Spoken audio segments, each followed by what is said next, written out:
গল্পের নাম কালো ঘর। পটভূমি শান্তিনগরের এক পুরনো বাড়ি, ৪২ নম্বর বাড়ি।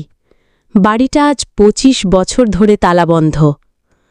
আপনারা যারা এখনও দ্য ব্লগারম্যান চ্যানেলটি সাবস্ক্রাইব করেননি তাদেরকে আন্তরিকভাবে অনুরোধ করছি, চ্যানেলটি সাবস্ক্রাইব করুন, বেল আইকনে ক্লিক করুন আর নতুন নতুন ব্লগ ও মজার ভিডিও পেতে আমাদের সঙ্গে থাকুন। আপনার একটি সাবস্ক্রাইব আমাদের অনেক বড় অনুপ্রেরণা।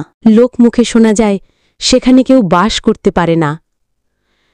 চরিত্র: তন্ময়, নতুন কলেজের ছাত্র, শহরের রুম খুঁজছিল।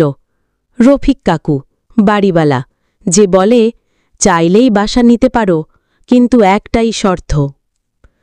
গল্প শুরু। তন্ময় পায় সেই বাড়ি, বড় সুন্দর কিন্তু অস্বাভাবিক সস্তা ভাড়া। সন্দেহ জাগলেও সে নেয়। প্রথম দিন রাত, হালকা ঠান্ডা, ঘড়ি বলছে 1:45 AM। হঠাৎ টিক টিক টিক, দেয়ালের ঘড়ি থেমে গেল। তারপর দরজার বাইরে টুপ টুপ টুপ, কার যেন ভেজা পায়ের শব্দ।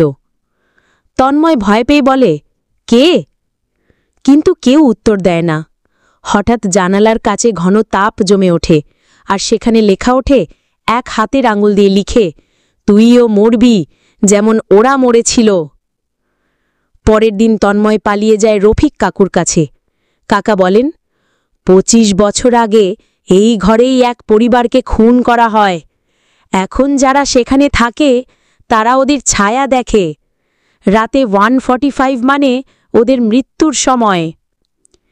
শেষ দৃশ্য: তন্ময় গ্রাম ফিরে যায়, কিন্তু সেই রাত থেকে প্রতিদিন 1:45-এ সে জেগে ওঠে।